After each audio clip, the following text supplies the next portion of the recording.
নমস্কার, good evening. The battle of Bengal has began. আমি ইলমাস সৈয়দ রয়েছি আপনাদের সঙ্গে। আর প্রথমেই চোখ রাখবো বন্দর এলাকায়, যেখানে মমতা বন্দ্যোপাধ্যায় তিনি এই মুহূর্তে জনসভা করছেন, পথসভা করছেন। সরাসরি রাখবো আমাদের নজর একেবারে বন্দর এলাকায়। हमारा माँ का ब्लड से उसका ब्लड मिल गया है और उन्होंने माँ को बचाया था। इसका बाद जब मेरा माताजी को देहांत हुआ, पहले मैं फ़ोन उसको किया कि हमको सेशन में जाना है, पूरा क्रिमेशन करना है। मैं किसको बोलूँ? हम पहले बॉबी का नाम हमारा याद में आया। मैं बोला तू जाके जा बंदोबस्त करके अब कर लो, और तो तेरे का साथ हमारा परिवार का सब रहेगा। हमारा ब्राह्मण धर्म में क्या होता है, हमारा जो ब्राह्मण लोग होता है ना, उसका घर में पोईते है। अपनारा जानें तो पोईते है। আমাদের ঘরের একটি ছেলে, তার নাম আবেশ, যখন পইতে হয় আরেকবার জন্মায়, দ্বিতীয় জন্ম হয়, তখন তার মুখ দেখে একটা বাবা মা।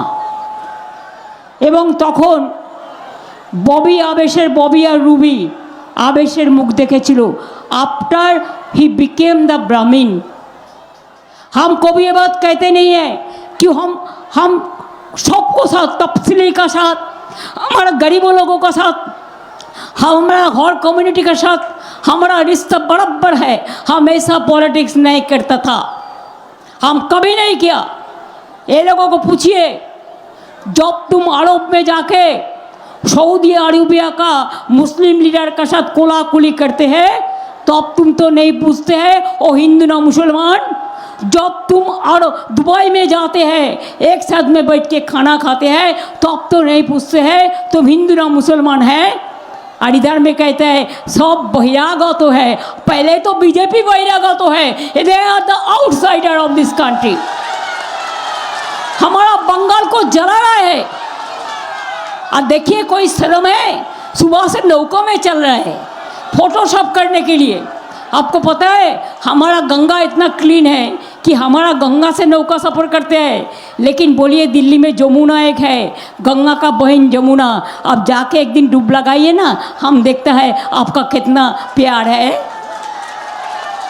जिसको गाली देता है उसका ऊपर सफ़र करते हैं। कभी आप देखिए फोटोशॉप करने के लिए बाघ का खांचा, टाइगर का खांचा का सामने में फ़ोटो खिंचाया। अरे आप अलीपुर चिड़ियाखाना जाइए, हम बुलेट प्रूफ ग्लास बना दिया, एनीबॉडी कैन गो, और उधर में जाके आप बाघ का सब छोटी छवि तुल सकता है। मैं 2.5 करोड़ रुपया खर्चा करके बना दिया था आज से 6-7 बरस पहले।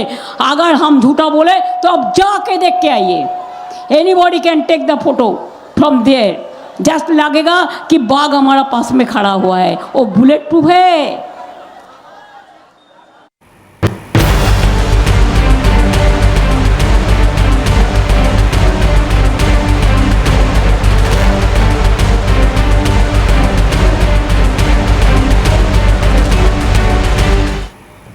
বুঝতেই পারছেন বাংলার লড়াই, ব্যাটল ফর বেঙ্গল, হাড্ডাহাড্ডি জমে গেছে। কোনো একক দল বলতে পারবে না যে তারা এই মুহূর্তে লিডে আছে। কিন্তু দেখুন, সবাই বলছে প্রথম পর্যায়ে নাকি খেলা তাদের দিকে ঘুরে গেছে। অমিত শাহ বলছেন, নরেন্দ্র মোদী বলছেন, মমতা বন্দ্যোপাধ্যায় বলছেন, শুনলেন তো অভিষেক বন্দ্যোপাধ্যায় বলছেন, everybody is claiming that they have now the range of Bengal. But finally 4 May আপনি মানে আমাদের মতো আম জনতারাই কিন্তু ডিসাইড করব বাংলার ওই নীলবাড়িতে কিংবা নবান্নের 14 তলায় কে বসবে। আমার সঙ্গে মাফ করবেন, আমার সঙ্গে এই মুহূর্তে যারা রয়েছেন আসুন আলাপ করে নিই। কৃষাণু মিত্র রয়েছে আমার সঙ্গে, তৃণমূল কংগ্রেসের মুখপাত্র। কৃষাণুদা নমস্কার, let's get him on the screen.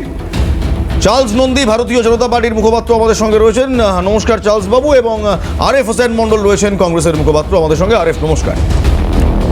বাংলার লড়াই কোন দিকে যাচ্ছে? কারণ এই মুহূর্তে গতকাল ফার্স্ট ফেজ পোলিংয়ের পর everybody has one thing to say. সবার মুখে একটাই কথা, তারা ফার্স্ট ফেজেই বাজি মাত করে ফেলেছে। প্রথমেই শোনাবো আজ নরেন্দ্র মোদী তিনি কি বলেছেন। একেবারে বারুইপুরের সভা থেকে নরেন্দ্র মোদী বলছেন প্রথম দফার সিটে এমন অনেক জেলা আছে যেখানে নাকি মমতা বন্দ্যোপাধ্যায় খাতাই খুলতে পারেননি। দেখুন, पहले चरण के मतदान ने ये पक्का कर दिया है कि कई जिलों में टीएमसी का खाता भी नहीं खुलेगा। अब दूसरे चरण में आपको टीएमसी की करारी हार पर और विकसित बंगाल के संकल्प पर पक्की मोहर लगानी है। অমিত শাহ এবার শুনুন, দেশের স্বরাষ্ট্রমন্ত্রী অমিত শাহ তিনি বলছেন এবার দিদিমণির যাওয়ার সময় হয়েছে। 5 মে, 5 মে কিংবা 5ই মে ভারতীয় জনতা পার্টি অঙ্গবঙ্গ কলিঙ্গে সরকার করবে। দেখুন, समय के बाद जब कोई विपक्षी पार्टियां नहीं थी, हमारे देश की आजादी के बाद का वो दौर बात कर दीजिए, तो 5 तारीख के बाद अंग बंग और कलिंग तीनों जगह भारतीय जनता पार्टी का शासन होगा, कमल का शासन होगा। আর পাল্টা মমতা বন্দ্যোপাধ্যায় রাজ্যের তৎকালীন মুখ্যমন্ত্রী তৃণমূল কংগ্রেসের সুপ্রিমো তিনি আজ দুটো জায়গা থেকে, প্রথমে হাওড়া থেকে এবং তারপর চৌরঙ্গি থেকে কি বলছে জানেন? গতকাল হাওড়া থেকে, আজ চৌরঙ্গি থেকে বলছেন বিজেপি অনেক সিটে হারবে এবং যদি তিনি মানুষের মন বোঝেন তাহলে জয় তৃণমূল কংগ্রেসের জন্য নিশ্চিত। দেখুন, গুলো ছিল কালকে আমরা এগিয়ে গেছি, বিজেপি অনেক সিটে হারবে। এবারে মনে রাখবেন যা সিট ছিল তার অর্ধেকও পাবে না। আর আজকে যা ভোট হয়ে গেছে ইতিমধ্যেই, আমার চোখ যদি সত্য হয়, আমার মন যদি মানুষের ভাষা বোঝে, তাহলে অলরেডি আমরা জেতার জায়গায় এসে গেছি। তুমি ক্যাচ করা করবে। অভিষেক বন্দ্যোপাধ্যায় তিনি বলছেন গতকাল যা হওয়ার হয়ে গেছে, তৃণমূল কংগ্রেস নির্ণায়ক ভূমিকা নিয়েছে ফার্স্ট ফেজ পোলিং এর পর। দেখুন, কি মনে হচ্ছে কাল প্রথম দফার ভোটে কি হয়েছে? আমি রাজনৈতিক ভবিষ্যৎবাণী করি না, কিন্তু যখন করি মেলে। আপনারা দেখেছেন 21-এও মিলেছে, 24-এও মিলেছে, 26-এও মিলবে। আমি আপনাদের বলে দিয়ে যাচ্ছি তৃণমূল কংগ্রেস কাল সেঞ্চুরি পার করে দিয়েছে। কেউ বলছে তৃণমূল কংগ্রেস সেঞ্চুরি পার করে দিয়েছে, কেউ বলছে ভারতীয় জনতা পার্টি এমন জায়গায় নিজেদের সংখ্যাগরিষ্ঠতা নিয়ে যেতে পেরেছে যে তৃণমূল কংগ্রেস নাকি জেলায় জেলায় খাতাই খুলতে পারেনি। আমি আজকে একেবারে আমাদের কংগ্রেসের মুখপাত্রকে দিয়ে শুরু করতে চাই, তাহলে ভোটটা হয়ে গেল বাইনারিতে, অ্যাটলিস্ট ফার্স্ট ফেজটা। কারণ আপনাদের পক্ষ থেকে আজ সারা দিন কিচ্ছু শুনতে পেলাম না। শুনতে পেলাম গতকাল একমাত্র রাহুল গান্ধীর একটি বক্তব্য, তাও আবার মেরুকরণের সমীকরণ নিয়ে একটি বক্তব্য। কিন্তু আজকে দাঁড়িয়ে আপনারা কেমন ফল করতে পারেন কি পারেন না তা নিয়ে কোনো বক্তব্য, কোনো মন্তব্য শুনতে পারলাম না। নমস্কার। নমস্কার। প্রথমেই ক্যালকাটা নিউজের সমস্ত দর্শক শ্রোতা যারা দেখছেন সান্ধ্যকালীন এই ডিবেটে, সকলকে অভিনন্দন জানাই যে বাংলার মানুষ দীর্ঘ প্রায় কয়েক বছর পর এটা রেকর্ড সংখ্যক যেখানে আপনারা আপনাদের মূল্যবান ভোটাধিকার প্রয়োগ করেছেন এবং প্রায় 92% অ্যাভোভ মানুষ আপনারা আপনাদের মূল্যবান মতামত দিয়েছে। তো প্রথমে আমি যেটা বলতে চাই, আপনি যে আমাকে প্রশ্ন করলেন যে আমরা এখনও পর্যন্ত কেন কোনো রকম কোনো ভবিষ্যৎবাণী করলাম না বা আমাদের দলের তরফ থেকে আমরা কত আসন পাবো কি বৃত্তান্ত বললাম না। প্রথমেই আমরা ভারতীয় জাতীয় কংগ্রেস আমরা বিশ্বাস করি মানুষের মতের উপর। আমরা উপর থেকে উড়ে আসা কোনো দেবদূত নই, আমরা কোনো গড গিফটেডও নই। আমরা মানুষের রাজনীতি করেছি, মানুষকে বোঝানোর চেষ্টা করেছি। সেখান থেকে মানুষের পালস কি বুঝলেন? হ্যাঁ, আমি সেটাই বলতে চাইছি। মানুষকে বোঝানোর চেষ্টা করেছি বর্তমান পশ্চিমবঙ্গের অবস্থা কোথায়। বাইনারি পলিটিক্স করে রাজনীতির মূল ইস্যু শিক্ষা, স্বাস্থ্য, কর্মসংস্থান, রুটি রুজি মাকনা কাপড় এর কথা আর তৃণমূল কংগ্রেস কিংবা রাজ্যের বিরোধী দল ভারতীয় জনতা পার্টি বলছেন। আপনারা বলছেন, আপনারা বলছেন তো?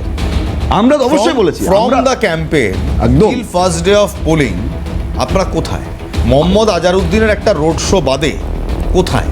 রাহুল গান্ধী কোথায়? ফার্স্ট ফেজ পোলিং এর আগে তো তাকে দেখলাম না।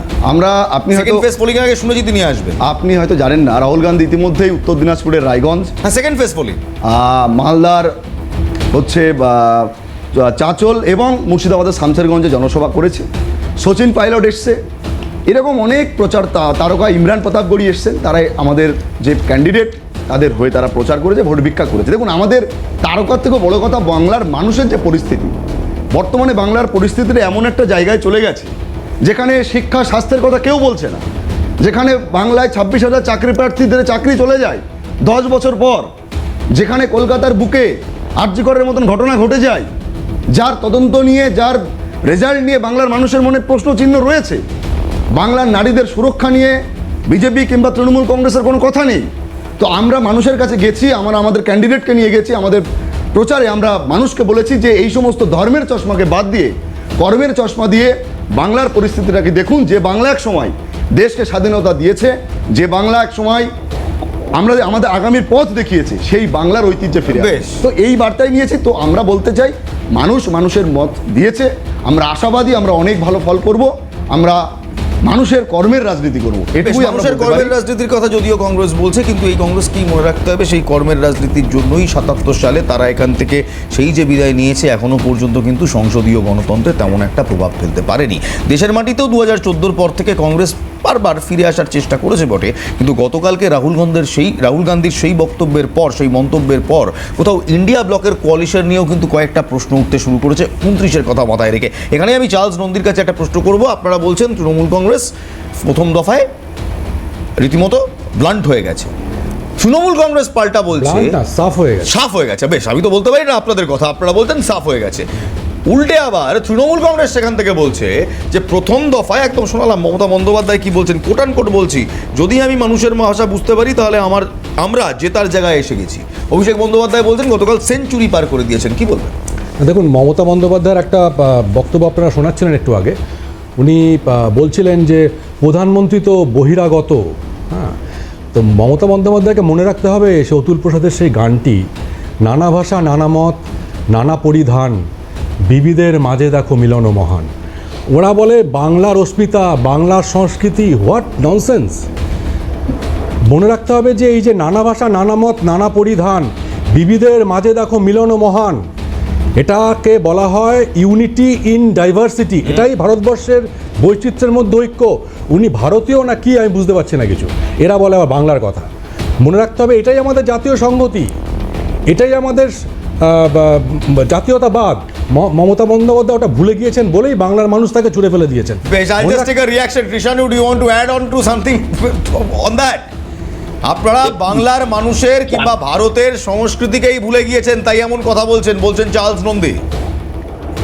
বিষয়টা হচ্ছে জাতীয়তাবাদ আর রাষ্ট্রীয়তাবাদ দুটোর মধ্যে সম্পর্কে সম্মুখ ধারণা না থাকলে এরকম একটা অজবরর ল মানুষকে পরিবেশন করতে হয়, যার নির্যাস হচ্ছে সেই শূন্য।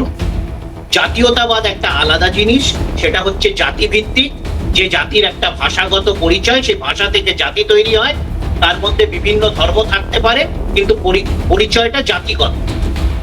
রাষ্ট্রীয়তা হচ্ছে বিভিন্ন জাতির সমাগম। ভারত রাষ্ট্র হচ্ছে বহু জাতীয় রাষ্ট্র, এখানে বহু জাতির সমাগম। তো জাতীয়তাবাদ সর্বভারতীয় প্রেক্ষাপটে হয় না, এটা রাষ্ট্রীয়তা, এটা জাতীয়তা। জাতীয়তা আমরা জাতিগতভাবে বাঙালি, এই সম্পর্কে যাদের সম্মুখ ধারণা নেই।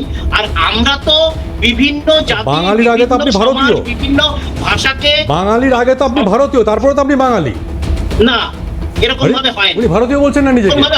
আপনার মমতা বন্দ্যোপাধ্যায় নিজেকে ভারতীয় মনে করেন না, তাই উনি ওই জন্য পাকিস্তানের প্রাইম মিনিস্টারের প্রশংসা করেন। ওই জন্য ডন পত্রিকায় মমতা ব্যানার্জির প্রশংসা হয় আর মোদিজির সমালোচনা হয়। আগে বলুন আপনি ভারতীয়, নিজেকে ভারতীয় হিসাবে গর্ববোধ করুন। সমস্যাটা এখানেই আপনার ওটা মাথায় ঢুকবে না। আপনি বিজেপি করুন না। আগে আপনি ভারতীয়, তারপরে বাঙালি। কি বলছেন আপনি এসব? আমাকে বলতে দিন, আপনি চুপ থাকুন, আপনার সময় বলবেন।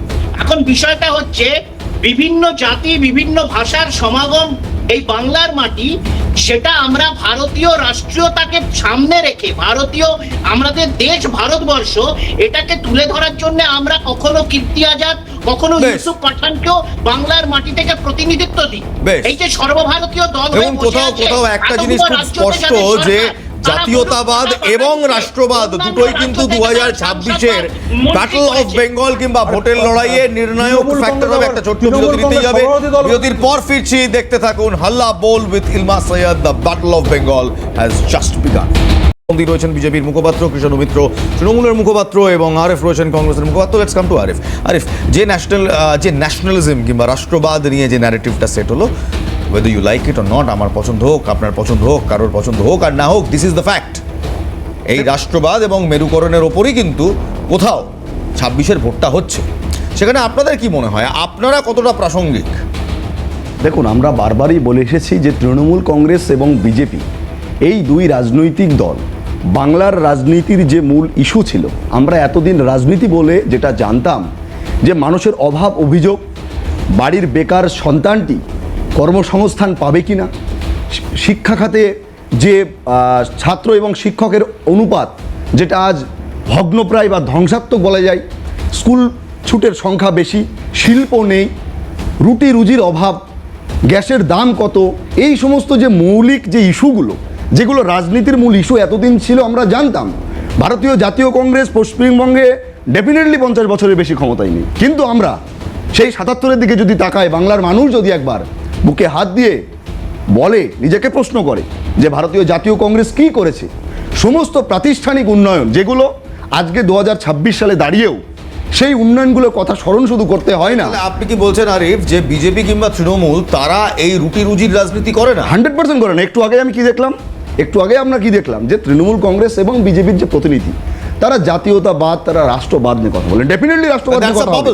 ভেরি ফ্র্যাঙ্কলি যদি কোনো দেশের ভোট হয় জাতীয়তাবাদ এবং রাষ্ট্রবাদ নিয়ে, 100% নিশ্চয়ই সেটা হতেই পারে। একদমই কিন্তু তাই। যদি মেরুকরণের রাজনীতির ওপর ভোট হয়, তাহলে আম জনতার উন্নয়ন কোথায়? আমি এই প্রশ্নটাই রাখবো চার্লসদার কাছে। এইটাই তো বলতে চার্লসদা, চেয়েছি। কংগ্রেসের বক্তব্য আপনারা মানুষের রুটি রুজির রাজনীতি করেন না, তাই কি? তাহলে একেবারে- আপনাদের অত বড় বড় সংকল্পপত্র, না, চার্জশিট, এগুলোতে কি হলো? একেবারেই ভুল। কারণ আমাদের যে অমিত শাহজি কলকাতায় এসে যে ম্যানিফেস্টো প্রকাশ করেছে, ওটা ম্যানিফেস্টোটা আমার ম্যানিফেস্টো না সংকল্পপত্র? সংকল্পপত্র, তার ইংরেজিটা ম্যানিফেস্টো, বাংলা সংকল্পপত্র, সেটা আমি আমাদের কংগ্রেসের যিনি আছেন বন্ধু, তাকে বলবো পড়ে নিতে। সেখানে পরিষ্কার লেখা আছে, Let him respond. সেখানে পরিষ্কার লেখা আছে যে আমরা ক্ষমতায় এলে, পশ্চিমবঙ্গের মানুষের আশীর্বাদ পেলে আমরা কি কি কাজ করব। সেখানে শিল্পে আমাদের কি প্রবলেম, আমাদের কি কি পরিকল্পনা আছে। আমাদের এটাও বলা হয়েছে যে আমরা 36,000 টাকা প্রত্যেক মহিলাকে দেবো বছরে, তাদের আর্থিক সহায়তার জন্যে। শুধু আর্থিক সহায়তা দিলে তো হবে না, শুধু ভাতা রাজনীতি আমরা করি না। পাশাপাশি এটাও বলা হয়েছে যে আমরা ক্ষমতায় এলে পরে আমরা লাখপতি দিদি, 75 লক্ষ লাখপতি দিদি তৈরি করব, যাতে তারা পার্মানেন্টলি তারা নিজেদের পায়ে দাঁড়াতে পারেন। এছাড়াও 33% মহিলাদের চাকরিতে, সরকারি চাকরিতে সংরক্ষণ হবে। এছাড়াও যুবকদের বছরে 36,000 টাকা করে তাদের আর্থিক সহায়তা দেওয়া হবে, প্লাস যুবকদের জন্যে এবং আনএমপ্লয়েড ইউথদের জন্যে প্রায় 1 কোটি চাকরি দেওয়া হবে। তা আমরা তো এখানে ধর্মীয় রাজনীতি করতে আসিনি, বেশ, আমি একবার- আমরা ধর্ম বা একবার জলদি জাতপাতের চট করে, রাজনীতি চট করি করে না। একবার আমি তৃণমূল কংগ্রেস ওই রাজনীতিটা করে তৃণমূল কংগ্রেস। আচ্ছা, তৃণমূল কংগ্রেস ওই রাজনীতিটা করে। হ্যাঁ। আচ্ছা, বেশ। এতক্ষণ শুধু কংগ্রেসের বক্তব্য ছিল যে বিজেপি এবং তৃণমূল কংগ্রেস একত্রিতভাবে শুধু ধর্মীয় মেরুকরণের রাজনীতি করে, বিজেপি বলছেন না, তারা উন্নয়ন স্বার্থক রাজনীতি করে। একমাত্র আপনারা বঙ্গে আমাদের ধর্মীয় মেরুকরণের রাজনীতি করেন। আমাদের কাছে আমি 1 মিনিট, আমাদের কাছে ধর্ম মানে গণতন্ত্র, রাজনীতি মানে উন্নয়ন। আমি দূরে বসে আছি, আমি আশা করব যে অতটা ভদ্রতা শোভন আচরণ হবে, আমি যখন বলবো কেউ আমাকে আটকাবে না। নিশ্চয়ই। আর যদি মনে করো আমাকে আটকাতে কেউ যায় এবং তুমি সেটা দাও, তাহলে আমাকে এই শো থেকে আমি আর থাকবো না না, প্লিজ আমি যখন প্লিজ, কথা বলবো, নিশ্চয়ই আমাকে আপনাকে আটকাবে না। Please, you have uninterrupted floor time, please go ahead. না, আমি প্রথম রাউন্ডে আমি করতে পারিনি, অসভ্যতামি করা হয়েছে আমার সাথে, অসভ্য দলের পক্ষ থেকে আমার সাথে অসভ্যতামি করা হয়েছে। বেশ, দুই বলুন। হচ্ছে, প্রথম কথা হচ্ছে কংগ্রেসের যে ভাই বলেছেন আফ্রিক বাইনারির কথা। পশ্চিমবাংলার মাটিতে স্বাধীনতার পর প্রথম নির্বাচন 1951-52 সাল থেকে বাইনারি পলিটিক্সই থেকেছে। কখনো কংগ্রেস ক্ষমতায় থেকেছে, বামপন্থীরা বিরুদ্ধে বাইনারি পলিটিক্স থেকেছে। কখনো বামপন্থীরা ক্ষমতায়, কংগ্রেস বিরুদ্ধে বিরুদ্ধে মানে বিরোধী দল হিসেবে থেকেছে, সেটা বাইনারি পলিটিক্সই ছিল। পরবর্তীকালে তৃণমূল কংগ্রেস হওয়ার পর কিছু সময় তৃণমূল কংগ্রেস সেই বাইনারি ফেসটাতে নিয়েছিল। 2006-তে আমরা পরাজিত হয়েছিলাম, নেত্রী একমাত্র সাংসদ ছিলেন। আবার কংগ্রেস সিপিএম এর সাথে বাইনারি পলিটিক্সে গেছিল। পরবর্তীকালে এখন বিজেপি আছে, তো সুতরাং এটাকে ট্রাইনারি করার জন্য কংগ্রেস বা সিপিএম কে চেষ্টা করতে হবে। আমরা তাদের হয়ে প্রাসঙ্গিক হয়ে দেখাতে পারবো না। ভোটে জিতে বা মানুষের আশীর্বাদ দিয়ে ট্রাইনারি করার দায়িত্ব সংশ্লিষ্ট বিজেপি, সাথে সাথে এই কংগ্রেস বা সিপিএম এর। এক হয়ে গেল একরকম। দ্বিতীয় কথা হচ্ছে বিজেপির ভাওতা, বিজেপির সংকল্প মানে হচ্ছে ওই হিন্দুত্বের সুরসুরি। যেহেতু আমরা পুজো আচ্ছা করার সময় সংকল্প করি, আমরা সরাসরি আমার নেত্রী প্রতিশ্রুতি নয়, আমরা যেটি অঙ্গীকার করি, আমরা প্রতিজ্ঞাপত্র। আমার নেত্রী 10টা প্রতিজ্ঞা করেছেন এবং আমরা সেটা মানুষের কাছে নিয়ে গেছি। 15 বছরের আমাদের উন্নয়নের তালিকা, উন্নয়নের পাঁচালিও আমরা মানুষের কাছে নিয়ে গেছি। এখন হলো আমি দুটো জাস্ট এখানে প্রশ্ন তুলছি। একটা হলো, তুমি একটা সিম্পল জিনিস দেখো, বিজেপি বলছে তারা ক্ষমতায় এলে বাংলাতে নাকি বাসে মহিলাদের যাতায়াত ফ্রি করে দেবে, বাসে যাওয়া আসার জন্য তারা ফ্রি, মহিলাদের ফ্রি পাস করে দেবে। আচ্ছা, বর্তমানে রেলওয়েটা তো বিজেপির অধীনস্থ, মেট্রো রেল বিজেপির অধীনস্থ, মেট্রোতে কি বিজেপি তার একাধিকারে তা মহিলাদের ফ্রি করতে পারে না? লোকাল ট্রেনে মহিলাদের ফ্রি করতে পারে না? বিজেপির লিপ সার্ভিস কিছুই করবে না। চাকরি 12 বছরে কটা দিয়েছে?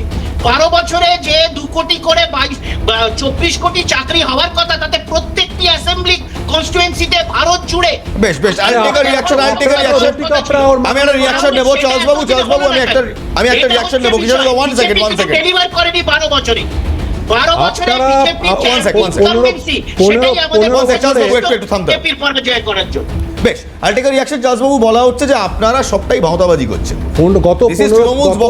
তৃণমূলের বক্তব্য যে আপনারা যা বলছেন কিছু করবেন না। যে বলছে যে ওরা নাকি উন্নয়নের রাজনীতি করে, তাই যদি হতো তাহলে গত 15 বছরে রাজ্যটাকে শিল্পের শ্মশান বানিয়েছেন কেন?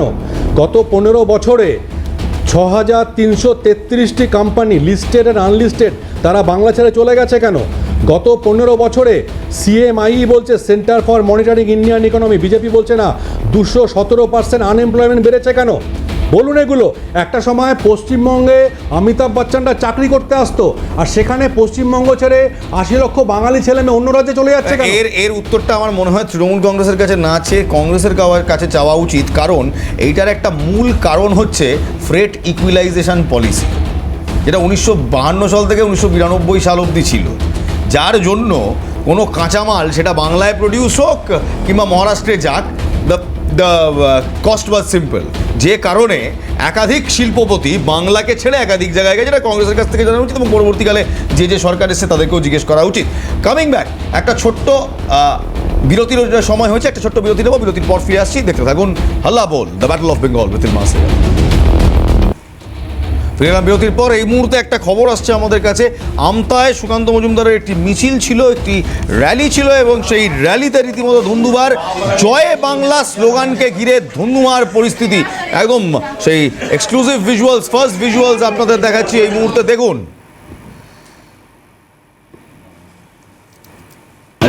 আমতায় একটি র্যালি ছিল ভারতীয় জনতা পার্টির, উপস্থিত ছিলেন সুকান্ত মজুমদার। সেই র্যালিতে হঠাৎ করেই জয় বাংলা স্লোগান ওঠে, এমনটাই অভিযোগ, এবং তারপরেই বিশৃঙ্খলা ছড়ায়। কেন্দ্রীয় বাহিনী, আপনি দেখছেন যে ছবিতে যেগুলো যা দেখা যাচ্ছে, কেন্দ্রীয় বাহিনী তারপর পরিস্থিতি সামাল দেওয়ার চেষ্টা করে।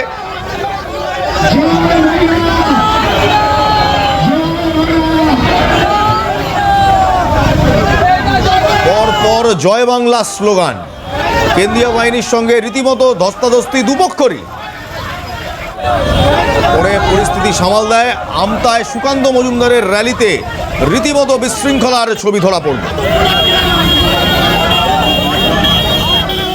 জয় বাংলা স্লোগানকে ঘিরে রীতিমতো বিশৃঙ্খলা। সুপ্রিয় আমার সহকর্মী সরাসরি টেলিফোন লাইনে রয়েছে। সুপ্রিয়, ঠিক কি ঘটেছে?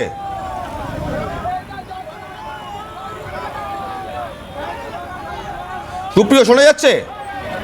হ্যাঁ, দেখো, এদিন আমতা বিজেপির প্রার্থী অমিত সামন্ত সমর্থনে কিন্তু শেওড়াবেড়িয়া থেকে নারীর মোড় পর্যন্ত সুকান্ত মজুমদারের র্যালি। তো সেই র্যালি হয়, সেই র্যালিতেই কিন্তু ধাইপুরে আসার সময় একটু উত্তেজনা তৈরি হয়। সেখানে ধাইপুরে তৃণমূল কংগ্রেসের যে পার্টি অফিস, সেই পার্টি অফিসের বাইরে কিন্তু পথসভা চলছিল তৃণমূলের। আর সেই রাস্তা ক্রস হতেই কিন্তু সেখানে সুকান্ত মজুমদারকে দেখে তৃণমূল কর্মী সমর্থকেরা জয় বাংলা স্লোগান দেয় এবং পাল্টা কিন্তু বিজেপির কর্মী সমর্থকেরা জয় শ্রীরাম স্লোগান দেয় এবং ধস্তাধস্তি কিন্তু সিআরপিএফ জওয়ান এবং পুলিশের সাথে ধস্তাধস্তি শুরু হয়। তারপরেই কিন্তু পুলিশের মধ্যস্থতায় কিন্তু এই জ্যাম কাটা এবং কিন্তু সেই ধস্তাধস্তি এবং সবকিছুই কিন্তু মিটে যায়। বেশ, ধন্যবাদ।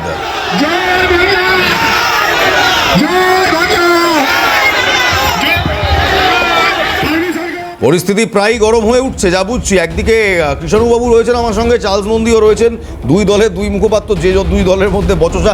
পরিস্থিতি বেশ গরম হচ্ছে। গতকালকেই আমরা শুনলাম ইলেকশন কমিশন খুব ভালো কাজ করেছে, শান্তিপূর্ণ পোলিং, বিগ টক্স। তারপর আজকে দেখুন দ্বিতীয় দফার সামনে, শুরুতেই কি অবস্থা বলবো কিছু? হ্যাঁ প্লিজ বলুন না। এই যে সুকান্তবাবুর মিছিল ঘিরে তৃণমূল কংগ্রেসের মাস্তানি, এটা থেকে বোঝা যাচ্ছে তৃণমূল কংগ্রেস বুঝতে পেরেছে ওদের আর 240 ঘন্টা ওরা ক্ষমতায় আছে।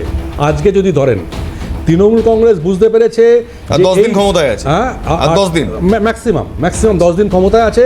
তৃণমূল কংগ্রেস বুঝতে পেরে গেছে যে কাউন্ট ডাউন শুরু হয়ে গেছে, ওদের নেত্রী মমতা ব্যানার্জি প্রাক্তন হওয়ার সময়ের অপেক্ষা। সেই জন্যই আমি একটা কাউন্টার নেব কৃষ্ণবাবু। এই জন্যই আর 240 ঘন্টা আপনারা ক্ষমতায় আছে, এক্সপ্রেশন অফ 10 দিন তৃণমূল ফাউস্টের প্রাক্তন হওয়া সময়ের অপেক্ষা। Please counter that. হতাশা।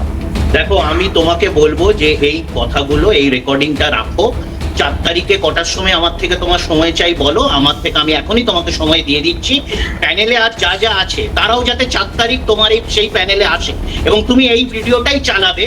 আমি 4 তারিখের উত্তর দেবো, তার আগে উত্তর দেবো। আমি একটা ছোট 10 দিন কি আছে, 10 দিন অপেক্ষা করে নাও। আচ্ছা বেশ, আই থিংক চার্লস দা কিছু বলতে চান। চার্লস দা আসতে হবে সবাইকে এবং এই ভিডিওটা রেকর্ডিং দেখাতে হবে। হ্যাঁ, আমি তৃণমূলের বন্ধুদের, আমার প্যানেলিস্টকে বাদ দিয়ে, কিষাণুকে বাদ দিয়ে বলছি, আমি তৃণমূলের যারা পাড়ায় তৃণমূল করেন তাদের বলবো আপনারা পরচুলা উইক কিনে রাখুন অথবা হেয়ার ট্রান্সপারেন্ট করুন। কারণটা হচ্ছে যদি তৃণমূলের পতাকাটা বা তৃণমূলের রংটা যদি গায়ে না থাকে, পাড়ার কুকুরও কামড়াবে 4 তারিখের পর। না ভাই, আমরা ভায়োলেন্সের এগেনস্টে কথা বলছি, অত কত ভায়োলেন্স কেন আমি জানি না। কিন্তু এরই মাঝখানে তৃণমূলের কুণাল ঘোষ আজ একটা অদ্ভুত মন্তব্য করেছেন, ভেরি ইন্টারেস্টিং। তিনি আজকে বলছেন যে অমিত শাহ ফ্লপ জ্যোতিষী। লোকসভায় আগে বলেছিল 400 পাবে, 240ও পায়নি। বুঝে গিয়েছেন বিজেপির কোমর ভেঙে গিয়েছে। প্রথম দফায় তৃণমূল 135টি আসন পাবে বলছেন কুণাল ঘোষ। দেখুন, অমিত শাহ হচ্ছেন একজন ফ্লপ জ্যোতিষী। অমিত শাহরা বুঝে গেছেন বিজেপির কোমর ভেঙে গেছে। গতকাল যে 152টি আসনে প্রথম পর্যায়ে ভোট হয়েছে, তাতে তৃণমূল কংগ্রেস 125 থেকে 133টি 35টি আসন পাবে। 125, সর্বোচ্চ 135। 125 থেকে 135টির মতো আসন তৃণমূল কংগ্রেস পেতে চলেছে। অমিত শাহ লোকসভা নির্বাচনের আগে বলেছিলেন 400 পাবেন, 240 পাননি। বিধানসভা নির্বাচনের আগে বলেছিলেন আব কি বার 200 পার, 77-এ আটকে গেছেন। আজকের দিনে সংখ্যাটা 60। ফলে উনি যেটা বলেন আনুপাতিক হারে তার থেকে তো কম করে ধরতে হবে। তো গতকাল মানুষ যেভাবে ভোট দিয়েছেন, বাংলার মানুষ, মা বোনেরা বেরিয়ে এসে যেভাবে ভোট দিয়েছেন, বুথে বুথে বিজেপির এজেন্ট খুঁজে পাওয়া যায়নি। বলুন Charles Babu, he has a point. না, উনি তো কিছুক্ষণ আগে বলেছেন ওরা নাকি 130টা পাবে। হ্যাঁ, এগুলো সবটাই হচ্ছে এগুলো 240, 400, 200, not even 240। আপকি বার 200 পার, 77। এখন আপনারা বলছেন 125, দ্যাট ইজ ইয়োর এস্টিমেট। না, 152তে 152তে আজকে অমিতজি বলেছেন প্রেস কনফারেন্সে যে আমরা 110 পেতে চলেছি। 110 পেতে চলেছি, এটা অমিতজি বলেছেন। দেখুন, আপনাদের এখানে দুটো জিনিস বুঝতে হবে। পশ্চিমবঙ্গের একটা প্রত্যেক রাজ্যেরই একটা নিজস্ব পলিটিক্যাল কালচার থাকে। আমরা কেন বলছি যে আমরা এত নিরঙ্কুশ সংখ্যাগরিষ্ঠতা পেতে চলেছি? কারণটা হচ্ছে যে প্রত্যেকটা রাজ্যের একটা নিজস্ব পলিটিক্যাল কালচার আছে। দেখুন, frankly, এখানে- nobody knows এখানে- what has এখানে what the দুটো- vote holds. এবারে- না, এবারে- চাষবাবু, আমি শেষ right করি। now কারোর পক্ষে জানা সম্ভব নয় এখানে দুটো এই কারণটা বলি 152টি আপনাকে। আসনে কারণটা কত বলি। ভোট পড়েছে কারোর পক্ষে জানা সম্ভব আমরা নয়। কেন বলছি? সবার fate, please listen me, please hear me out, সবার ফেট হ্যাজ বিন সিল্ড। ওই ইভিএম বাক্সগুলো এখন স্ট্রং রুমে রয়েছে, মানুষ তাদের ভোটাধিকার প্রয়োগ করেছেন এবং ব্যাপকভাবে প্রয়োগ করেছে 92%। আমার বক্তব্য এখানে আমি একবার কংগ্রেসের মুখপাত্রকে নিয়ে আসবো যে সত্যি কি এই ভবিষ্যৎবাণীগুলো, কেউ বলছে 135, কেউ বলছে 125, কেউ বলছে 130, কেউ বলছে সেঞ্চুরি বার করে দিয়েছি, কেউ বলছে আমরাই ক্ষমতায় আসবো, সত্যি is it just pep talk second ফেজের আগে? সেকেন্ড ফেজের আগে পেপটক, নাকি সত্যি কারোর কাছে কোনো ধারণা আছে? দেখুন, কার কাছে কি ধারণা আছে সেটা আমাদের জানা, আপনাদের কাছে কি আমরা ধারণা? জানিও না। আমরা শুধু এটুকু বলতে চাই, এই সমস্ত জ্যোতিষীবিদ যারা, তারা 4 তারিখের পরে রেজাল্ট পাবে, কিন্তু আমরা যেটা বলতে চাইছি সেটা হচ্ছে এই সমস্ত বাজার গরম করা কথাবার্তা বলে তারা হয়তো তাদের রাজনৈতিকভাবে তাদের দলকে স্ট্রং করতে চাইছে সেকেন্ড ফেজের জন্য। কারণ নির্বাচন কমিশন এবার অন্তত এটুকু আমাদের নেতা অধীর রঞ্জন চৌধুরী বহরমপুরের ক্ষেত্রে বলেছেন যে তিনি 100% স্যাটিসফাইড। বিক্ষিপ্ত ঘটনা ডেফিনেটলি ঘটেছে, কিন্তু সেই জায়গায় দাঁড়িয়ে বাংলার যে ভোট রাজনীতি আমরা এতদিন দেখে এসেছি, যে হিংসা সন্ত্রাস আমরা দেখে এসেছি, বিরোধী এজেন্টকে বসতে না দেওয়া, ইভেন এই এত মানে কড়াকড়ির মধ্যেও আমরা বহরমপুরের 1 নম্বর ওয়ার্ডের দিকে যদি তাকায়, আপনারা হয়তো খবরও করেছেন, দেখতে পাবেন সেখানে কংগ্রেসের এজেন্টকে কীভাবে মারা হয়েছে। তো এই কালচার তো পশ্চিমবঙ্গে ছিল না। এই কালচারে রপ্তানি করলো কে সেটা আমাদেরকে জানতে হবে, বাংলার মানুষ সেটা জানে। তো এই যে ভোটটা হয়েছে, 92%-এর অ্যাভোভ মানুষ ভোট দিয়েছে, এর মধ্য দিয়ে এই যে থ্রেটারিং কালচার, এই যে ভবিষ্যৎবাণী কালচার, বা এই যে মানে বিভিন্ন রকমভাবে বিরোধীদের কণ্ঠরোধ করা, এর জবাব মানুষ দিয়েছে। 4 তারিখ আমরা আশা করব এই দুর্নীতিপরায়ণ সরকার, যে তৃণমূল সরকার চলছে, এটাকে মানুষ বিদায় দেবে এবং মানুষ উন্নয়নের সরকারকে খুঁজে নেবে। না, আমার কংগ্রেসের ভাই খুব ভালো বলছেন, কিন্তু উনার মনে রাখা দরকার যে বাংলার ইতিহাসে রাজনৈতিক সন্ত্রাস, যখন ইতিহাসের বই, তুমি যেরকম ইতিহাসে খুব ভালো তোমার জ্ঞান আছে, 72 সালে সন্ত্রাস হচ্ছে বাংলার মাটিতে সব থেকে বড় রাজনৈতিক সন্ত্রাস শুরু, তার আগেও কম বেশি হয়েছে, সেটা কিন্তু কংগ্রেসের নেতৃত্বে, যদিও সেটা আমারও জন্মের আগে, ঠিক আছে, হয়তো অনেক মানুষ ভুলে গেছে, যেরকম বললাম আমারও জন্মের আগে, হয়তো অনেক ছোট, ঠিক আছে, হয়তো বিজেপির যিনি চার্লস বাবু আছেন উনি হয়তো রিলেট করবেন যেহেতু আমরা সমবয়সী। তো এই জিনিসটা 72 সালে রাজনৈতিক সন্ত্রাস, সেটা এখনো অবধি সেটা বাংলাতে কেউ ইকুয়েট করে। তো সুতরাং আমরা ভুল ত্রুটি সকলে মেনে তারপরে এগোনোটা ভালো। খুব সংক্ষেপে কংগ্রেস। আমি তৃণমূলের মুখপাত্র দাদাকে শুধু এটুকু বলতে চাই, দাদা যে সুন্দর করে শুরুটা করলেন না, দাদা বললেন যে 72-এর সময় সন্ত্রাস দেখেছি, আবার শেষের দিকে বললেন যে আমরা ত্রুটিমুক্ত নির্বাচন করতে চাইছি। তো আমি দাদাকে শুধু বলতে চাই যে এই বাংলা স্বাধীনতার পর আজকের ডেটে, যখন আমরা 1947 সালে স্বাধীনতা পেয়েছি, সেই সময় ভারতবর্ষ যে অবস্থায় ছিল, আজকে 26 সালে নিশ্চয়ই সেই অবস্থায় নেই, অনেক বেশি ডেভেলপ করেছে।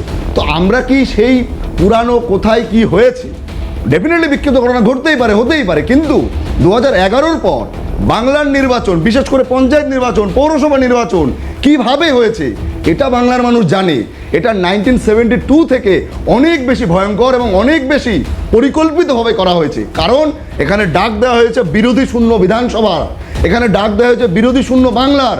কিন্তু কংগ্রেস 1972-র কথা যদি আপনি বলেন, কখনোই আমরা কিন্তু সেই স্লোগান দিইনি যে আমরা বিরোধী শূন্য বিধানসভা চাই, আমরা বিরোধী শূন্য বাংলা চাই। এটা জানতে চাই। আমাদের কংগ্রেসের মুখপাত্র যখন এই কথাটা বলে, একটু আমাকে ইতিহাসটা মনে করিয়ে দেওয়া উচিত। সিদ্ধার্থ শঙ্কর রায়ের 1972 থেকে 1977-এর মধ্যে এক্সট্রা জুডিশিয়াল কিলিংসের যদি আমরা হিস্ট্রিটা দেখি, তাহলে বিশ্বাস করুন, আমি আপনাকে বলছি, আপনি এখন লজ্জায় মুখ লুকোবেন যদি আমি সত্যি সেগুলো বলতে থাকি। একই সঙ্গে আপনারা যখন বলছেন আপনারা কারো কণ্ঠরোধ করেননি, তখন মনে রাখবেন এমার্জেন্সিটা আপনারা এনেছিলেন, এবং ডিসেন্ট, অ্যাকশন এগেইনস্ট ডিসেন্টটা কিন্তু কংগ্রেসের হাত ধরেই। লেগাসি অফ ভায়োলেন্স শুনবেন, 1977-এর শিফট হলো আপনার লেগাসি অফ ভায়োলেন্সের জন্য। নকশালবাড়ি কাদের জন্য শুরু হয়েছিল এটাও একবার মনে রাখতে হবে। সোনাম ওয়াংচুক পুলিশ অফিসার কার কথায় একজন প্রেগনেন্ট মহিলার পেটে লাথি মেরেছিল, এটাও কংগ্রেসকে আরেকবার হয়তো ভেবে দেখতে হবে। কি টেকবে এটা শুনবেন। লেফট ফ্রন্ট 77 সালে ক্ষমতায় এসেছিল কারণ সিদ্ধার্থ শঙ্কর রায়ের কংগ্রেস রুলে সেই সময় মানুষ জমিদার এবং জোরদারদের কি বলবো একসঙ্গে ডবল অ্যাটাকে রীতিমতো ব্যতিব্যস্ত হয়ে গেছিল। চার্লস বাবু, এম আই রং? না, আমি এবারে আজকে 26-এর বাংলায় চলে আসি। Am I wrong with the history? না, একদম ঠিক বলছেন। প্রথম কথা মনে রাখতে হবে যে এই মুহূর্তে যে রাজনৈতিক হিংসার যে কালচার, এটা তৃণমূলই আমদানি করেছে। তার দুটো উদাহরণ আমি দেব। হাইকোর্ট বলেছে এখানে শাসকের আইন চলে, আইনের শাসন নেই। আর সুপ্রিম কোর্ট আজ থেকে 15 দিন আগে বলেছে there is a complete breakdown of law and order in West Bengal. কি বলবেন কৃষ্ণবাবু? আপনাদের আমদানি করা কালচার যদিও আগে ছিল, মানছি, বামেদের সময়ও ছিল, কংগ্রেসের সময় তো নিশ্চয়ই ছিল, মনে রাখতে কিন্তু হবে আপনারা ভোটের আগে এই সংস্কৃতিকে আমদানি করেন। মনে রাখতে হবে কংগ্রেস আর তৃণমূল কংগ্রেসের ডিএনএ এক। গুজরাটে নরেন্দ্র মোদী মুখ্যমন্ত্রী থাকাকালীন একটা রাজ্য সরকারের প্রকল্প ছিল, প্রকল্পটার নাম এখন আমার মনে পড়ছে না, তুমি গুগল থেকে বার করে দিতে পারো। সেটা হচ্ছে যে কোনো পঞ্চায়েত যদি বিরোধী শূন্য করা যায় তাহলে অতিরিক্ত 5 লাখ টাকা সেই পঞ্চায়েতকে রাজ্য সরকারের তরফ থেকে দেওয়া হতো। তো এই দলের পক্ষ থেকে তারপর ভারতবর্ষে বিগত 12 বছরে আকলাক থেকে শুরু করে বিভিন্ন জায়গাতে দাঙ্গা হাঙ্গামা, মানুষ মারা এবং সর্বশেষ বাঙালির উপরে, বাঙালি জাতির উপরে যে নিপীড়ন, যে অত্যাচার, এখন যে পঞ্চায়েতে বিরোধী শূন্য করার কথা কে বলেছেন? অনুব্রত মণ্ডল, কেষ্ট।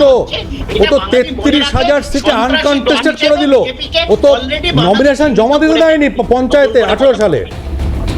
18 সালের পঞ্চায়েতের কথা ভেবে দেখুন। বেশ বেশ বেশ বেশ একটা ছোট্ট বিরতির সময় হয়েছে, আমরা একটা ছোট্ট বিরতি নেবো, বিরতির পর ফিরছি। আলোচনা রীতিমতো জমে উঠেছে, দেখতে থাকুন দ্য ব্যাটল অফ বেঙ্গল, হাল্লা বল উইথ ইলমাস সেকেন্ড। একদম আজ শেষ পর্বে চলে এসেছি, শেষ পর্যায়ে চলে এসেছি। শেষ পর্বে না, একটু শিক্ষা নিয়ে কথা হোক না। যাদবপুর বিশ্ববিদ্যালয়, আজ প্রধানমন্ত্রী নরেন্দ্র মোদীর বক্তব্যে এই যাদবপুর বিশ্ববিদ্যালয় খুব প্রমিনেন্টলি স্থান পেল।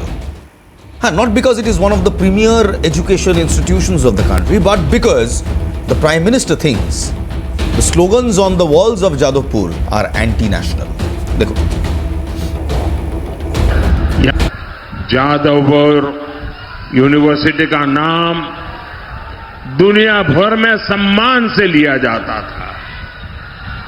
इस कैंपस की नींव ही राष्ट्रवाद पर रखी गई थी, लेकिन आज यहां की स्थिति देखिए, कैंपस के अंदर धमकियां दी जा रही हैं, दीवारों पर देश विरोधी बातें लिखी जा रही है और छात्र अपनी पढ़ाई के बजाय सड़कों पर प्रदर्शन करने को मजबूर है। हम यहां अराजकता नहीं, एकेडमिक माहौल चाहते हैं। हम यहां धमकियां नहीं, संवाद चाहते हैं। जो सरकार अपने ही राज्य के सबसे बड़े शिक्षण संस्थान को नहीं बचा सकती, वो बंगाल का भविष्य क्या बचाएगी? এরপর মমতা বন্দ্যোপাধ্যায় একটি পোস্ট করেছেন টুইটারে, এর পাল্টা একটি পোস্ট করেছেন এবং it's a very personal post. সেই পার্সোনাল পোস্টটা আপনাদের প্রথমে শোনাই, তারপর মমতা বন্দ্যোপাধ্যায়ের বক্তব্য শোনাবো। তিনি পোস্ট করে বলছেন, একেবারে মমতা বন্দ্যোপাধ্যায় নরেন্দ্র মোদীর নাম করে পার্সোনালি, মানে আপনি করে লিখছেন। তিনি বলছেন, আপনার সরকারের NIRF র্যাঙ্কিংয়ে যাদবপুর শীর্ষস্থানে, আপনি সেই শ্রেষ্ঠত্বকেই অপমান করতে উদ্যত? আপনি কি এতটাই নিচে নামতে পারেন? মমতা বন্দ্যোপাধ্যায় বলছেন, নরেন্দ্র মোদীকে, আমার শব্দ নয়, মমতা বন্দ্যোপাধ্যায়ের শব্দ। শিক্ষার্থীদের প্রতিবাদী কণ্ঠস্বরকে নৈরাজ্য বলা যায় না। নৈরাজ্য হলো ন্যায়ের পরিবর্তে ক্ষমতা প্রদর্শনের বুলডোজার ব্যবহার। আর এবার শুনুন মমতা বন্দ্যোপাধ্যায় ঠিক এই প্রসঙ্গে কি বলেছেন, হাওড়া থেকে কিভাবে সুর চড়ালেন, দেখুন। একটা প্রধানমন্ত্রী আজকে যাদবপুর ইউনিভার্সিটির স্টুডেন্টদের যে ভাষায় আক্রমণ করেছেন, আমি মনে করি ছাত্র সমাজ, যুব সমাজের প্রতিবাদ করা উচিত। আমাদের ছাত্রছাত্রীরা আমাদের গর্ব, আমাদের যুবক যুবতীরা আমাদের গর্ব, আমাদের ভাই বোনেরা আমাদের গর্ব। বলছে ওখানে নাকি নৈরাজ্য চলছে। তুমি 1 পয়সাও যাদবপুর ইউনিভার্সিটিকে দিয়েছ? তুমি কি জানো যাদবপুর ইউনিভার্সিটি নাম্বার 1 র্যাঙ্কে আছে? ক্যালকাটা ইউনিভার্সিটি আছে, প্রেসিডেন্সি আছে, সেন্ট জেভিয়ার্স আছে, মাথায় রেখে দিও। আমি শুরু করবো আরিফকে দিয়ে, কংগ্রেসের প্রতিনিধি। Let's go on a neutral take. আমি জানি বিজেপি কি বলবে, আমি জানি তৃণমূল কি বলবে। I want a neutral take. আপনারা কি বলবেন? দেখুন, যাদবপুর ইউনিভার্সিটির যে পরিকাঠামো শুধু নয়, যাদবপুর ইউনিভার্সিটির যে নাম সুনাম, সেটা বাংলার কাছে গর্বের, এটা অস্বীকার করার কোনো জায়গা নেই। এটা অ্যাকচুয়ালি ইচ্ছাকৃতভাবে অপপ্রচার, নাকি এটা নিয়ে রাজনৈতিক কোনো ফায়দা তুলতে চাইছে, এটা আমাদের জানা নেই। তৃণমূল কংগ্রেস এবং বিজেপি এটা করতে চাইতে পারে।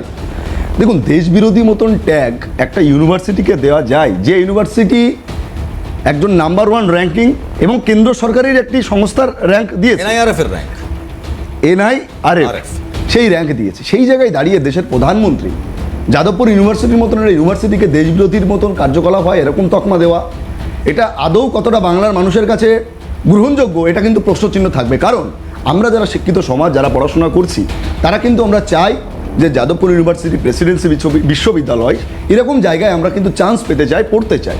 তার গুণগত মান, তার পড়াশোনার যে স্ট্রাকচার বা তাদের যে রেকর্ডস, রেজাল্টে, তার উপরে ভিত্তি করে এবং তাদের যে সুনাম, সেই জায়গায় দাঁড়িয়ে প্রধানমন্ত্রী এরকম মন্তব্য, আমি ব্যক্তিগতভাবে মনে করি এটা অত্যন্ত যুব সমাজের কাছে, বিশেষ করে বাংলার কাছে, এটা অপমানজনক বলে আমি মনে করি। এবার এর মধ্যে কোনো রকম রাজনৈতিক ফায়দা থাকতে পারে, আদৌ তিনি এটা ইচ্ছাকৃতভাবে বলেছেন কিনা, কারণ এরকম তো বিভিন্ন রকম বক্তব্য বিজেপির নেতারা তারা মাইকের সামনে ওপেন মঞ্চ থেকে আমি একটা প্রশ্ন চার্লস বাবুকে করতে চাই, I'll come back to you. আমি চার্লস বাবুকে করতে চাই যে চার্লস বাবু, তাহলে JNU is to Delhi is directly proportional to Jadavpur university is to Bengal? না, দেখুন, আমাদের এখানে পরিষ্কার একটা স্ট্যান্ডার্ড, সেটা হচ্ছে যে শিক্ষাঙ্গনে রাজনীতি হবে না, ক্যাম্পাসে রাজনীতি, এগুলোর আমরা বিরোধী। এক, দুই হচ্ছে যাদবপুরের তার মানে আপনি বলছেন, let me clarify, আপনি বলছেন শিক্ষাঙ্গনে রাজনীতি হবে না, আমরা পছন্দ করি না, মানে আপনারা সাপোর্ট করি না, শিক্ষাঙ্গনে রাজনীতি চাইছেন না। আমরা মনে করি যাদবপুরের যে টুকরো টুকরো গ্যাং এবং যাদবপুরের যে শিক্ষার যে পরিবেশ, এটা অবশ্যই ধ্বংস করা হয়েছে। আমার একটা খুব সহজ প্রশ্ন, আপনি বলছেন ছাত্র রাজনীতি হবে না, আপনি শেষ নিশ্চয়ই করবেন, ছাত্র রাজনীতি হবে না? আমি ছাত্র রাজনীতির কথা বলি, আপনি তো বলছেন শিক্ষাঙ্গনে রাজনীতি, ছাত্ররা তো শিক্ষাঙ্গনেই রাজনীতি করে। আমি বলেছি ক্যাম্পাসে না, ছাত্র রাজনীতির বিরোধী আমরা না, আমরা বলেছি যে রাজনীতিকরণ, শিক্ষায় যে রাজনীতিকরণ তার বিরোধী, শিক্ষায় যে রাজনীতিকরণ তার বিরোধীর কথা। শিক্ষার রাজনীতিকরণটা কি? হ্যাঁ, সেই জন্যই যাদবপুরের রাজকীয় অবস্থা। শিক্ষার রাজনীতিকরণটা কি? যে দেখুন না, Charles Babu, you been a journalist yourself, please answer me, শিক্ষার রাজনীতিকরণটা কি? আজকে সেটাই আমি আসছি। আজকে মুখ্যমন্ত্রী মমতা বন্দ্যোপাধ্যায়ের মুখে শিক্ষা এসব নিয়ে কথা শোভা পায় না, তার কারণ শিক্ষাকে এই মমতা বন্দ্যোপাধ্যায় শেষ করেছেন। ভাবা যায় শিক্ষায় যে দুর্নীতি ওরা করেছেন, পাহাড় প্রমাণ দুর্নীতি। আপনি দেখুন রিক্রুটমেন্ট স্ক্যাম, যে নিয়োগ দুর্নীতি করে শিক্ষাকে শেষ করে দিয়েছে। আপনি অল ইন্ডিয়াতে চলে আসুন আজকে, যদি আপনি ন্যাশনাল লেভেলে দেখেন ৮৫০০ স্কুলে যেখানে জিরো অ্যাডমিশন প্রাইমারিতে, সেখানে ৪৫৫৫টি স্কুল হচ্ছে পশ্চিমবঙ্গে যেখানে জিরো অ্যাডমিশন, এখানে প্রাইমারি স্কুল বন্ধ হতে চলেছে। তো কিসের শিক্ষার কথা মমতা বন্দ্যোপাধ্যায়? অর্থাৎ আপনি বলছেন শিক্ষাকে সামনে রেখে যে রাজনীতি করা হয়, যে রাজনীতিকরণ করা হয়। আমি একবার তৃণমূলের মুখপাত্র কিষণ মিত্রকে জিজ্ঞেস করবো যে আপনারা কিভাবে দেখছেন এই গোটা তরজাটা? প্রথম কথা হচ্ছে, আমাদের এই প্যানেলে অ্যাঙ্কার সহ কতজন ছাত্র রাজনীতি করেছে আমি জানি না, তুমি করেছো আমি জানি, আমিও ছাত্র রাজনীতি করেছি। My personal politics stays out of the show. ছাত্র রাজনীতিটা হচ্ছে ডিসেন্টের রাজনীতি, ছাত্র রাজনীতি হচ্ছে এস্টাবলিশমেন্টের বিরুদ্ধে রাজনীতি, সেখানে অনেক রকম ইজম ইনফ্লুয়েন্স করে, তার মধ্যে থেকে নেতৃত্ব উঠে আসে, তার মধ্যে থেকে সমাজ গড়ার কারিগররা উঠে আসে। এখন প্রধানমন্ত্রী যখন কিছুদিন আগে নয়ডাতে গেছিলেন, তখন 12টা ইউনিভার্সিটি থেকে, ইনক্লুডিং গালগোটিয়া নামক একটা ইউনিভার্সিটি থেকে ছেটিয়ে বাসে করে স্টুডেন্টদের নিয়ে যাওয়া হয়েছিল, তার পরিবর্তে দুদিন করে তাদেরকে এক্সট্রা ছুটি দেওয়া হয়েছিল। সেই দলের মুখে এইসব বড় বড় কথায় মানায়। ছাত্র রাজনীতি মানে অ্যান্টি ন্যাশনাল রাজনীতি নয়, ছাত্র রাজনীতি মানে অ্যান্টি ন্যাশনাল রাজনীতি নয়। ছেড়ে দিন, আপনি কেন এর মধ্যে ঢুকবেন না? বিষয়টা হচ্ছে মানে এই মুহূর্তে আমার একটা প্রশ্ন, আমার একদম শেষ প্রশ্ন, আমি একদম ওপেন হাউসে রাখছি, আমি ওপেন হাউসে এই প্রশ্নটা রাখছি। কিষাণুদা, just bear with me 1 second, আমি একদম ওপেন হাউসে এই প্রশ্নটা রাখছি, প্লিজ এভরিবডি রিঅ্যাক্ট। আপনারা কি সত্যি মনে করেন যে যাদবপুর ইউনিভার্সিটির মধ্যে একটা ইনস্টিটিউট, যেটা one of the most premier institutes rank by NIRF, সেখানে অ্যান্টি ন্যাশনাল এলিমেন্টস আছে? কারণ যদি থাকে তাহলে সেটা দেশের সুরক্ষার জন্য খুব খুব গুরুত্বপূর্ণ। I really want to know what Ajit Doval is doing. I really want to know what Ajit Doval is doing. না ইলমাস, একটা কথা, একটা ইলমাস, একটা প্লিজ শোনো, এদের কাজ করবার দেখো। তুমি মনে আছে তোমার ছোটবেলায়, বা আমার কংগ্রেসের যে ভাই আছে, আমাদের অন্তত আমি তোমাদের থেকে একটু বয়সে বড়, আমি আমার স্কুল কলেজ লাইফে পশ্চিমবাংলার যে ইনস্টিটিউট অফ এক্সিলেন্সের মধ্যে শিবপুর BE কলেজ পড়তো, বিশ্বভারতী পড়তো আমাদের শান্তিনিকেতনে। এই শিবপুর BE কলেজ এবং বিশ্বভারতী আজকের দিনে সম্পূর্ণভাবে কেন্দ্রীয় শিক্ষা মন্ত্রকের এখতিয়ারভূত, সেখানে রাজ্য সরকারের কোনো এখতিয়ার নেই। দেখো র্যাঙ্কিং এদের কি দশা করে ছেড়েছে এরা। বেশ বেশ সত্যি আমার হাতে আর সময় নেই, আমি জাস্ট চার্লস বাবু আপনার কাছ থেকে একটা লাস্ট নেবো। তো আপনি কি সত্যি মনে করেন যে অ্যান্টি ন্যাশনাল এলিমেন্টস যাদবপুর ইউনিভার্সিটিতে আছে? অবশ্যই তো তাহলে আমাদের আইবি থেকে শুরু করে যত ইন্টেলিজেন্স ইউনিটস আছে, they really need to act on it. না, এখানে একটা বিষয় আছে। প্রথম কথা হচ্ছে যে যদি শিক্ষাঙ্গনে কোনো পুলিশিং করতে হয় তার জন্যে ভাইস চ্যান্সেলর বা ওখানকার যে ইউনিভার্সিটি অথরিটি তার পারমিশন লাগে। তার পারমিশন ছাড়া আপনি কোনো শিক্ষার কোনো জায়গায় কোনো এডুকেশন ইনস্টিটিউট ঢুকতে পারবেন না। বেশ, আই এম কোয়াইট শিওর যদি ব্যাপারটা ন্যাশনাল সিকিউরিটির তার হয়, সাথে দেন এভরিথিং intelligence আমি ক্যান একটা বি কথা অ্যারেঞ্জড। আমার সত্যি আর সময় নেই, টাইম আমার সময় একেবারে just এক মিনিট। 30 সেকেন্ডস। 30 সেকেন্ড আমি একটু বলতে চাই, ছাত্র রাজনীতি নিয়ে বিজেপি তিনি প্রতিনিধি বললেন 30 সেকেন্ড দিতে পারি, আমার কাছে সময় উনি একেবারে বলছেন যে ছাত্র রাজনীতি কলেজ ক্যাম্পাসে কেন হবে, কিন্তু ওনাকে জেনে রাখা উচিত। ওনাকে না, জেনে আমি রাখা একবার উচিত না, ভুল বলা যে হচ্ছে। ক্যাম্পাসে কোনো আমি- রাজনীতি হয়, I- এটা I বললেন। strongly ক্যাম্পাসে কোনো রাজনীতি protest- হয়। আমাদের- কিন্তু জেনে রাখা উচিত স্বাধীন আন্দোলনে, স্বাধীনতার আন্দোলনে ছাত্রদের উনি ভূমিকা, আমাকে misquote ভারতবর্ষের করছেন। স্বাধীনতা আন্দোলনে আমি ছাত্র ছাত্রদের রাজনীতির ভূমিকা কথা বলি। এটা জেনে রাখতে হবে। আমাকে এখানেই এটা শেষ জেনে করতে রাখতে হচ্ছে, হবে। কিন্তু শেষ করার আগে আমাকে একটা কথা বলতেই হবে। ভগৎ সিং কিংবা নেতাজি সুভাষচন্দ্র বোস, এদের রাজনীতিটা শুরু হয়েছিল একেবারে কলেজ থেকেই। এই দুজন বিপ্লবী বীর স্বাধীনতা সংগ্রামী, তারা তাদের রাজনীতিটা শুরু করেছিলেন, যেটা পরবর্তীকালে গিয়ে আমাদের দেশকে স্বাধীনতা এনে দিয়েছে। তাই শিক্ষাঙ্গনে সত্যি ছাত্র রাজনীতি দরকার কি দরকার নেই, that's a very different debate. এই মুহূর্তে রীতিমতো বাংলার তাপমাত্রার পারদ চড়ছে, because the battle of Bengal has begun. Ladies and gentleman, this is Ilmas Syed. Good night and Jai Hind.